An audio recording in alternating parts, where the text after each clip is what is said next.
नमस्कार मित्रों, आपने चाहे अपने सपनों का घर बनाना हो अथवा व्यापार के लिए आपका कोई व्यापारिक स्थल, सबसे पहली जो आवश्यकता है वह है उस स्थान का चयन जहां पर आपने यह निर्माण करना है। मित्रों, प्रस्तावित मकान, दुकान या व्यापारिक कॉम्प्लेक्स, इसको खरीदने से पहले आपको यह देखना चाहिए कि उसके चारों ओर की बनावट क्या है, वातावरण कैसा है, और उसके अलावा आपको उसके मूलभूत ढांचे और इंफ्रास्ट्रक्चर की भी समीक्षा कर लेनी चाहिए।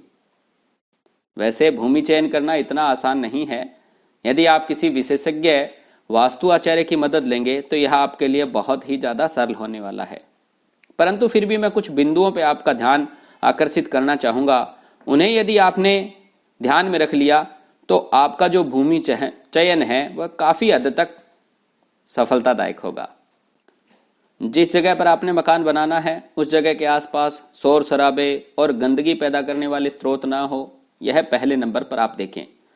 जिस प्रकार हम अपना नया मकान किराए लेते समय आसपास के वातावरण को देखते हैं, वैसे ही पर्यावरण दोष और प्रदूषण युक्त स्थान पर वास्तु कार्य हेतु भूमि चयन कभी नहीं करना चाहिए। दूसरी बात है, वास्तु कार्य जहां आप कर रहे हैं, निवास के लिए मकान बना रहे हैं, उसके निकट कोई शमशान घाट, गंदा नाला अथवा मोटर गाड़ी का वर्कशॉप नहीं होना चाहिए। मित्रों, अपवाद यही है कि आपका काम यदि मोटर गाड़ी का है तो वो चल सकता है, अन्यथा आपके उस स्थान के पास मोटर गाड़ी का वर्कशॉप, गंदा नाला या शमशान घाट इत्यादि नहीं होना चाहिए। पहली नज़र में तो ये सब चीज़ें सामान्य लगती है, परंतु आगे चलकर इसका स्वास्थ्य और मानसिकता पर बहुत बुरा असर पड़ता है। तीसरी बात है, जिस परिसर या क्षेत्र में बॉर्डर या दो सीमाएं हों या फिर सरकार और बेचने वाले के बीच में कोई मुकदमा चल रहा हो, ऐसी जमीन भी कदापि वास्तु कार्य के लिए आपको ग्रहण नहीं करनी चाहिए। इसके अलावा चौथे नंबर पर बात करें, यदि कोई बना बनाया भवन या परिसर खरीद रहे हैं तो उसकी भी पूरी जांच कर लें कि कहीं पर कोई मुकदमा इत्यादि तो उस पर नहीं है, कोई सरकार का बाकी कुछ पड़ा तो नहीं है। शकुन के हिसाब से भी थोड़ा देख लें, पता कर ले कि इसमें रहने वाले पहले क्या सुखी थे या दुखी थे, क्योंकि कहते हैं ना, कुछ मकान ही मनहूस होते हैं, जगह ऐसी होती है तो उसमें रहने वाला जो व्यक्ति ज़्यादा दिन पे टिक नहीं पाता। तो आपको ये भी ध्यान में रखना है कि उसका पूरा पता कर लें।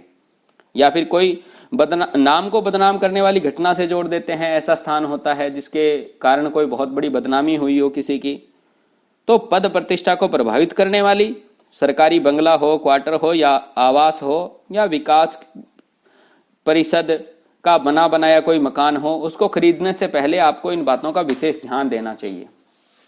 5 नंबर पे बात करेंगे, किसी भी गली या आवास स्थल के लाइन में अंतिम मकान खरीदने से भी बचना चाहिए।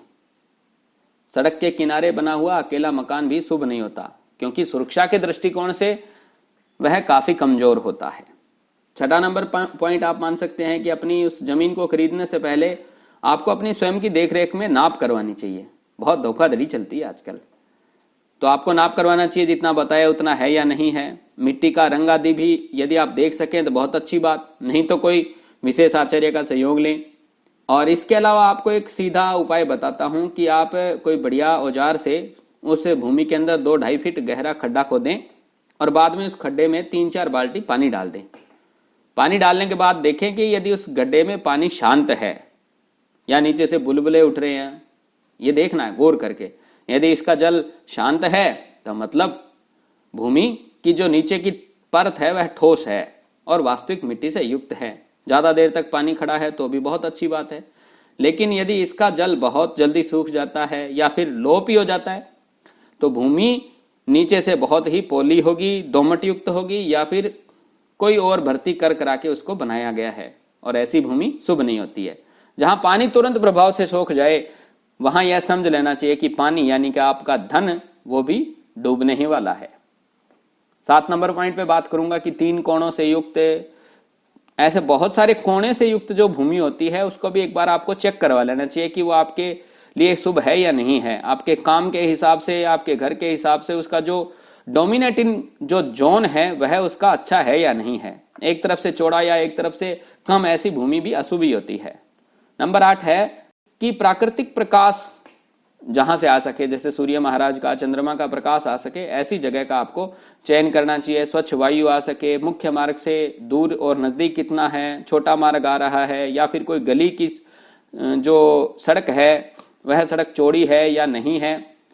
और इसका विशेष यदि आप देखें ज्योतिष के हिसाब से तो आपको यह भी देख लेना चाहिए कि आपकी नाम राशि के अनुकूल कोई वो नगर है या बस्ती है। ऐसी जगह पर ही आपको अपनी भूमि का चयन करना चाहिए। एक बात और ध्यान में रखने वाली बात है, कई बार क्या होता है कि जहां आप प्लाट ले रहे हो, भूमि ले रहे हो, उसके नजदीक ही कोई पेड़ों का झुंड होगा या एक दो पेड़ होंगे जो होंगे सरकारी भूमि में, लेकिन उसमें भी आ रहा है। तो ऐसी जगह को भी नोट कर ले, क्योंकि यदि आपने पेड़ काट दिया तो सरकारी मुकदमा बनेगा, और नहीं काटोगे तो फिर आप जो निर्माण कर रहे हो उसमें दिक्कत आएगी। तो उसको भी आपको पहले नोट डाउन कर लेना चाहिए। इसके अलावा एक पॉइंट है कि बिजली की लाइनें या ट्रांसमिशन लाइनों के जो पोल हैं, टेलीफोन का खंबा है, ये भी आपकी भूमि के इर्द गिर्द कहीं कोई रुकावट दे रहा है क्या ऊपर से हाई जो वोल्टेज की तारें हैं वो जा रही है क्या। ये वास्तु के हिसाब से देखें तो जो भूमि खरीदी जाने वाली है उसके अंदर या किसी भी कोण में नहीं होने चाहिए। इसके अलावा विशेष बात है कि अवैध बस्तियां जो है, झोंपड़पट्टी है, ये भी यदि आपके प्रस्तावित जो आप लेने वाले भूखंड है उसके नजदीक ना हो तो अच्छा ही है। इसके अलावा आपका एक पॉइंट विशेष ये हो सकता है कि जहां भी आप जमीन खरीदे ये देखें कि वो कोई डूबने वाली बस्ती ना हो, ये कोई ढलान वाली जगह ना हो जहां पे पूरे शहर का पानी आकर के खड़ा हो जाए, बरसात का पानी ठहर जाए, ऐसी जगह पर भी भूमि चयन नहीं करना चाहिए। इसके अलावा एकदम निपट वीराने में बहुत सारे जो आवास है उनसे हटकर बिल्कुल ही अलग ही बनी कोई जगह है, कोई जंगल की जगह है, बीहड़ है, तो उसमें भी आपको अपना मकान, फैक्ट्री इत्यादि बनाना नहीं चाहिए। विशेष ध्यान रखें कि कानूनी रूप से जो आप जमीन ले रहे हैं उसके दस्तावेज पूरे हों, उस पर किसी प्रकार का लोन, किसी प्रकार का बकाया, टैक्स, केस इत्यादि ना हो, ये अच्छे से पता कर लें।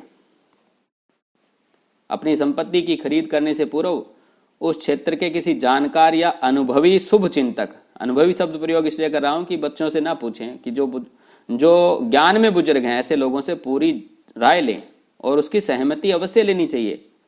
क्योंकि अशांत क्षेत्र जो है, जहां पे गुंडे बदमाशों का इलाका है, कोई अपराधजन्य घटनाएं हमेशा होती रहती है, ऐसा कोई यदि नगर है, बस्ती है, मोहल्ला है, तो उसमें भूमि आपको चयन करने से बचना ही चाहिए, वहां पर नहीं खरीदना चाहिए।